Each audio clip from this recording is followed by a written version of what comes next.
Movie की शुरुआत में मधु नाम की लड़की को दिखाया जाता है जो एक वेश्या कोठे पर होती है जहां इसे ग्राहक के लिए तैयार किया जा रहा होता है। इस कोठे को रश्मिबाई संभालती है। रश्मिबाई को पता चलता है कि मधु इनको बहुत परेशान कर रही है, ना तो ये धंधे पर बैठ रही है और ना ही कुछ खा पी रही है। तब एक लड़की कहती है कि मधु को सिर्फ गंगू ही ठीक कर सकती है। तभी गंगू की एंट्री होती है जिसे रश्मिबाई कहती है कि एक नई लड़की आई है जो धंधे पे नहीं बैठ रही है। गंगू कहती है कि काठियावाड़ी में कभी अमावस की रात नहीं होती क्योंकि यहाँ पर गंगू रहती है। गंगू चांद थी और चांदी रहेगी और ये कहकर वे मधु के पास चली जाती है। फिर हमें यहाँ पर पता चलता है कि उसका लवर उसे यहाँ पर छोड़ गया था और फिर गंगू अपनी कहानी उस लड़की को सुनाने लगती है। गंगू काठियावाड़ी की होती है जो अपनी लाइफ से काफी खुश होती है, जो हीरोइन बनने का सपना देखती थी। और एक दिन जब उसका लवर रामनिक मुंबई के लिए टिकट लेकर आता है तब गंगू बहुत खुश हो जाती है और वे अपने माँ बाप को बिना बताए ही मुंबई के लिए निकल जाती है। गंगू को बीच बीच में यह भी लगता है कि उसने अपने माँ बाप को नहीं बताया तो उन पर क्या बीत रही होगी, लेकिन रामनिक कहता है कि एक बार तुम्हारी पिक्चर थिएटर में लग गई तो पूरा काठियावाड़ी झूम उठेगा। लेकिन अब गंगू को क्या पता था कि उसकी लाइफ बर्बाद होने वाली है। रामनिक गंगू को कमाटीपुरा में लेकर आता है। यहाँ पर वो गंगू को इस बहाने से लेकर आता है कि यहाँ पर उसकी शीला मौसी रहती है जो उसे हीरोइन बना देगी और पिक्चर में काम देगी। लेकिन ऐसा कुछ भी नहीं होता है। रामनिक गंगू को वेश्या अड्डे पर छोड़कर चला जाता है क्योंकि वो गंगू को 1000 रुपए में बेच देता है। गंगू को यहाँ पर एक कमरे में बंद कर दिया जाता है। गंगू बहुत ही दुखी और बुरा फील करती है और 4-5 दिनों तक ना तो कुछ खाती है और ना ही पीती है। गंगू की जो आखिरी उम्मीद थी वह भी टूट जाती है कि अब वे घर किस मुंह से जाएगी। उसका नाम तो बर्बाद हो ही गया है, इसीलिए फिर गंगू एक वेश्या की तरह रहने लगती है और ग्राहकों को रिझाने लगती है। शीला मौसी गंगू को बताती है कि तुम्हारा पहला ग्राहक तुमको 20% ज्यादा देके गया है, इसीलिए फिर एक्स्ट्रा पैसे वे गंगू को दे देती है। लेकिन गंगू पैसों को जला देती है और कहती है कि आज से अब मेरा नाम गंगा नहीं गंगू है। सेठ ने मुझे नया नाम दिया है और दोस्तों यहीं से गंगा का नाम गंगू पड़ता है। धीरे धीरे गंगू को शीला मौसी के कोठे पर पूरा 1 साल हो जाता है और एक दिन वो सारी लड़कियों के साथ रोशन टॉकीज में मूवीज देखने जाती है। वहाँ पर एक आदमी गंगू को छेड़ने लगता है, तभी गंगू उसे मारने लगती है और कहती है कि एक दिन की छुट्टी भी नहीं मना सकते क्या हम। सीन शिफ्ट होता है शीला मौसी के कोठे पर जहाँ एक लड़की गंगू को उसके पापा के लिए खत लिखने के लिए कहती है। यहाँ पर गंगू के साथ बाकी लड़कियां भी भावुक हो जाती है और उन्हें अपने घर वालों की और अपने माँ बाप की याद आने लगती है। वे सोचने लगती है कि अगर वे अपने पापा के पास चली जाती तो आज यहाँ नहीं होती। उनके पापा उन्हें रोक लेते। सुबह के 4 बजे का टाइम होता है। शीला मौसी अपने चेहरे पर पाउडर लगा रही होती है। तभी उसका आदमी आकर कहता है कि एक आदमी आया है, उसका नाम शौकीन अब्बास है और वह सिर्फ गंगू के लिए आया है। शीला मौसी गंगू को कहती है कि एक आदमी आया है जो डबल पैसे दे रहा है, इसीलिए फिर गंगू उस आदमी के पास चली जाती है। लेकिन वह आदमी गंगू के साथ वो सब करने के साथ साथ उसे बहुत बुरी तरीके से मारता है। गंगू काफी चिल्लाती है लेकिन कोई कुछ नहीं कर पाता। फिर यहाँ से सीन शिफ्ट होता है हॉस्पिटल में जहाँ पर गंगू को एडमिट कराया जाता है क्योंकि उसके हाथ पैर से लेकर शक्ल तक सबकी धज्जियां उड़ जाती है। शीला मौसी को पहले से ही पता था कि वह आदमी थोड़ा ठीक नहीं है, लेकिन गंगू की अकड़ उतारने के लिए शीला मौसी ने भी कुछ नहीं किया। सारी लड़कियां कहती है कि उस हैवान को सजा मिलनी चाहिए। शीला मौसी सबको मस्का लगाने लगती है कि तुम्हारे माँ बाप ने तुम सबको मेरे पास छोड़ दिया, मैंने खुद को बेचकर तुम्हें पाला पोसा, और रोने की एक्टिंग करके बाहर चली जाती है। अगली सुबह कमाली और एक लड़की गंगू को बताती है कि उस आदमी का नाम शौकीन अब्बास है जो करीम लाला के लिए काम करता है। करीम लाला बहुत ही बड़ा शख्स है जिससे पुलिस भी डरती है। करीम लाला का नाम सुनकर गंगू को थोड़ी सी उम्मीद नजर आती है, इसीलिए फिर वे मदद के लिए करीम लाला के पास चली जाती है और उसे बताती है कि आपके एक आदमी ने मेरे साथ बहुत गलत और मेरा बहुत नुकसान किया है, मैं इंसाफ चाहती हूँ। और जब गंगू अपने शरीर के घाव दिखाती है तो फिर करीम लाला भी उसकी मदद करने के लिए तैयार हो जाता है और वह बिलाल को शीला मौसी के कोठे के बाहर खड़ा करवा देता है ताकि वहाँ पर जो कुछ भी हो वह वहाँ की अपडेट दे सके। 1 महीना गुजरने के बाद शौकीन अब्बास फिर से आता है। अब शीला मौसी को तो पैसे कमाने थे और इस बार वे 4% ज्यादा दे रहा था, इसीलिए वे गंगू को कहती है कि वह फिर से आया है। अब गंगू को कैसे भी उसे सबक सिखाना था। वह सभी लड़कियों को कहती है कि बिलाल को कहकर लाला रहीम को इत्तला कर दो कि वह आ गया है। बिलाल अपनी साइकिल पर करीम को बताने निकल जाता है और गंगू अब्बास शौकीन के पास फिर से चली जाती है। लेकिन इस बार करीम लाला यहाँ पर आ जाता है और उसके आदमी शौकीन को पकड़कर लाला के पास ले जाते हैं। करीम लाला बहुत ही गुस्सा होता है और वे शौकीन को पकड़कर अपनी कार पर उसका सिर फोड़ देता है। गंगू शौकीन से अपने पैसे मांगने लगती है। वो उसकी गले की चेन निकाल कर उसे गाली देकर चली जाती है। शीला मौसी की हालत अब ठीक नहीं रहती है, इसीलिए वो दवाई लेना शुरू कर देती है। यहाँ पर एक सेठ आता है जो सिर्फ गंगू के साथ हमबिस्तर होना चाहता है, लेकिन गंगू कहती है कि मुझे आज बुखार है। अगली सुबह शीला मौसी नहीं रहती है, मतलब कि उसकी मौत हो जाती है। इसके बाद गंगू कहती है कि इसके आदमियों को यहाँ से भेज दो क्योंकि अब हम खुद अपना ख्याल रख लेंगे। कोठे पर एक दिन पुलिस वाला आता है जिससे गंगू के थ्रू कमली कहती है कि आजकल तुम हफ्ता बहुत ज्यादा लेने लग गए हो, हमारी कमाई का 40% तो तुम ही ले लेते हो। लेकिन वह पुलिस वाला कहता है कि नया ऑफिसर आया है, उसकी वजह से थोड़ा ये सब हो रहा है। लेकिन जब रहीम लाला का नाम आता है तो फिर वह पुलिस वाला मान जाता है कि अब वो उससे कम ही हफ्ता लेंगे। अगले सीन में कमली के साथ सारी लड़कियां गंगू के पास आती है और उसे एक तोहफा देती है जिसमें सफेद साड़ी होती है और उससे कहती है कि अब तुम हमारी घरवाली बन जाओ और इस कोठे को संभालो।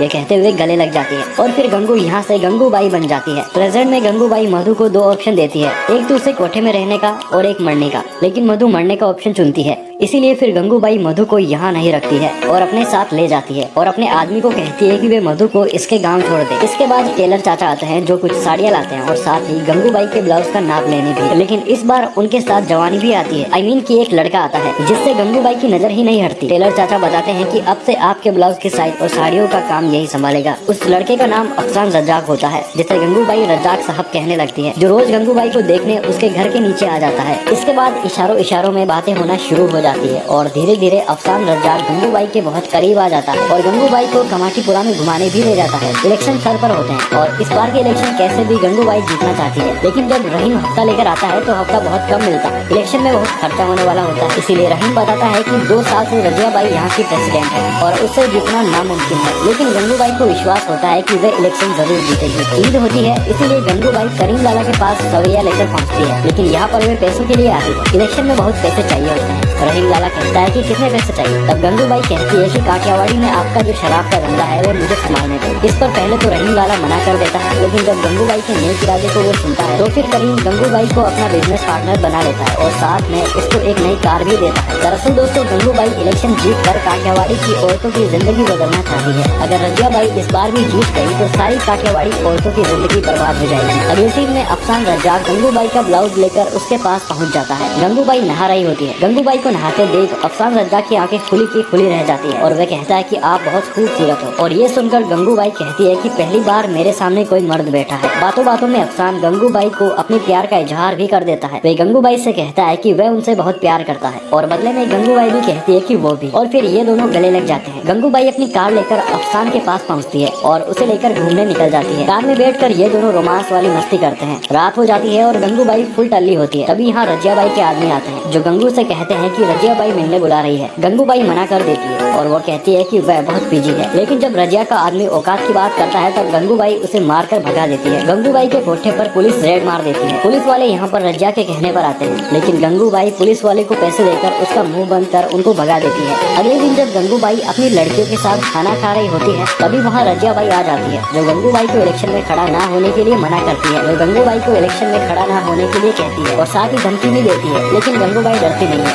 वह भी भूल देती है और रजियाबाई से कहकर चली जाती है कि शाम को मोहल्ले में 9 बजे भाषण है, वहाँ पर आ जाना। इसके बाद गंगूबाई फोन पर करीम लाला को बताती है कि वह कैसे भी ये इलेक्शन जीत कर रहेगी। साथ में यह भी कहती है कि वह खान रेड मारने आया था, लेकिन खुद ही मरवा के चला गया। इसी बीच गोविंद सेठ आता है जो मूवी रील लेकर आता है और फिर रात को 9 बजे पर्दा लगाकर सारे मोहल्ले वालों को गंगूबाई पिक्चर दिखाने लगती है, जिसकी वजह से रजियाबाई के भाषण में कोई नहीं जाता, लेकिन गंगूबाई जाती है। रजियाबाई बहुत ही गुस्से में होती है क्योंकि यहाँ पर एक भी आदमी नहीं आता और ये सब कुछ गंगूबाई इसीलिए करती है ताकि वो इस बार के इलेक्शन कैसे भी जीत सके। रजियाबाई से कहती है कि मुझे हराना और कोठे पर डोली लाना दोनों नामुमकिन है। अब तुमने जंग शुरू कर ही दी है तो अब गुहार भी लगा दो। अगली सीन में जब गंगूबाई छत से कपड़े ले रही होती है तब उसे पिंजरे में कुछ कुसुम की बेट दिखती है, जिसे निकाल कर गंगू कुसुम के पास ले जाती है। कुसुम की बेटी का नाम रोशनी होता है। रोशनी की माँ नहीं चाहती कि उसकी बेटी भी धंधे पर बैठे, इसीलिए वे इन सब चीजों से रोशनी को बहुत दूर रखती है। लेकिन गंगूबाई कहती है कि बेटी को पिंजरे में रखना भी गलत है। कुसुम कहती है कि अब इसकी शादी की उम्र हो गई है, इसे धंधे पर तो नहीं बिठाऊंगी, भले ही इसे मार दूंगी, लेकिन धंधे पर कभी नहीं।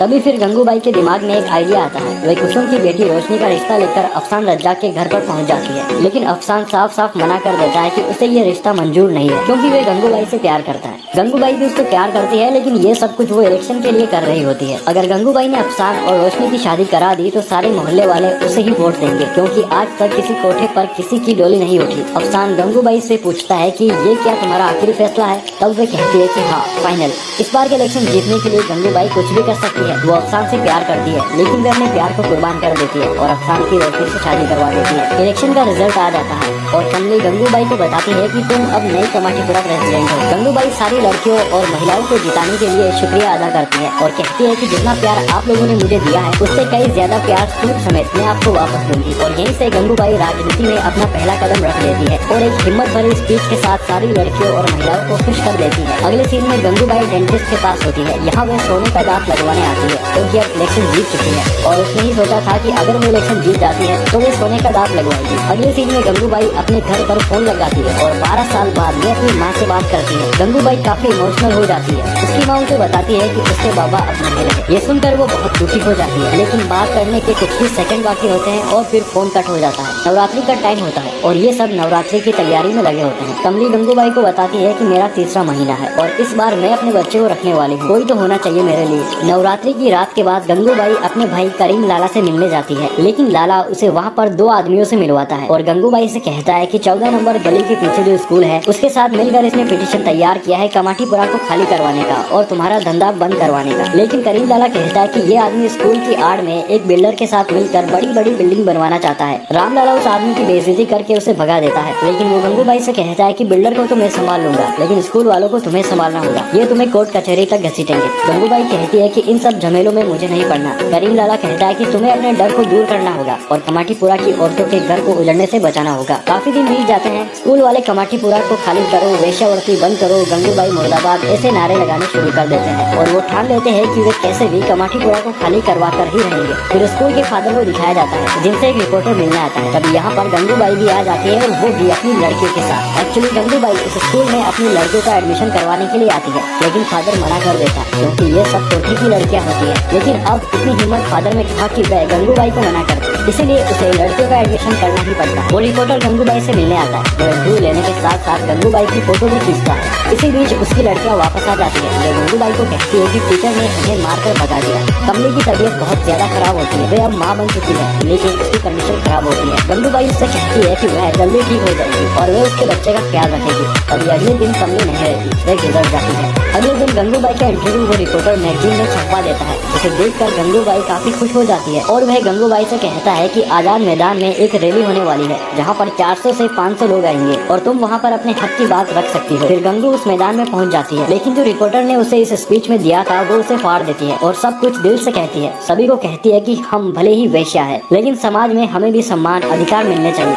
हमारी लड़कियों को भी शिक्षा का हक मिलना चाहिए और वेश्याओं के हक के लिए ऐसा जोरदार भाषण देती है जो चारों तरफ फैल जाता है। अगले दिन गंगूबाई की स्पीच की वजह से एक मंत्री उससे मिलने आता है, जो उससे कहता है कि मुझे अगला चुनाव जिता दो। तो गंगूबाई कहती है कि पहले हमें हमारा हक दिलाओ, लेकिन मंत्री कहता है कि अब ये पिटीशन ये सुप्रीम कोर्ट तक पहुंच चुकी है और अब प्रधानमंत्री ही कुछ कर सकते हैं। गंगूबाई उस मंत्री को अगला चुनाव जिताने के लिए कह देती है। तभी वे मंत्री फिर गंगूबाई का दिल्ली जाने का प्रबंध करवाता है ताकि वे वहाँ पर प्रधानमंत्री जी से मिल सके। गंगूबाई दिल्ली पहुँच जाती है और वहाँ जाकर वे प्रधानमंत्री जी से मिलती है और वेश्याओं को कानूनी दर्जा मिलना चाहिए, ऐसी कई सारी बातें कहती है। प्रधानमंत्री जी कहते हैं कि इस पर वे एक कमेटी बिठाएंगे और इस विषय पर चर्चा जरूर करेंगे। दोस्तों, जब तक गंगूबाई जिंदा रही तब तक काले गुलाबों का बगीचा हमेशा ही खिला रहा। गंगूबाई महान नहीं थी, लेकिन शैतान भी नहीं थी। गंगूबाई जैसी का नाम इतिहास की किताबों में नहीं होगा, लेकिन कमाटीपुरा की गलियां अपना इतिहास याद रखती है और कमाटीपुरा की गलियां बताती है कि गंगूबाई के रहते हुए कमाटीपुरा की एक औरत भी बेगड़ नहीं होगी। सफेद साड़ी, सोने का दांत और सोने जैसी दिलवाली गंगूबाई, जिसने वेश्याओं के पेशे को कानूनी दर्जा दिलवाने की कोशिश की, जिसने बदनाम गली को एक नाम दिया। फिल्म के पोस्टर तो हर शुक्रवार को बदलते हैं, लेकिन गंगूबाई वे हीरोइन थी जिसके पोस्टर पिछले 50 सालों से कमाटीपुरा में लगे हैं। हीरोइन बनने आई थी गंगू, कमबख्त पूरा का पूरा सिनेमा ही बन गई। और दोस्तों, इसी के साथ गंगूबाई काठियावाड़ी मूवी यहीं पर खत्म हो जाती है। दोस्तों, आपको ये मूवी कैसी लगी, इस मूवी की कहानी कैसी लगी, आप कमेंट में जरूर बताना और इसी तरह की और वीडियोस के लिए आप हमारे चैनल को सब्सक्राइब जरूर करना।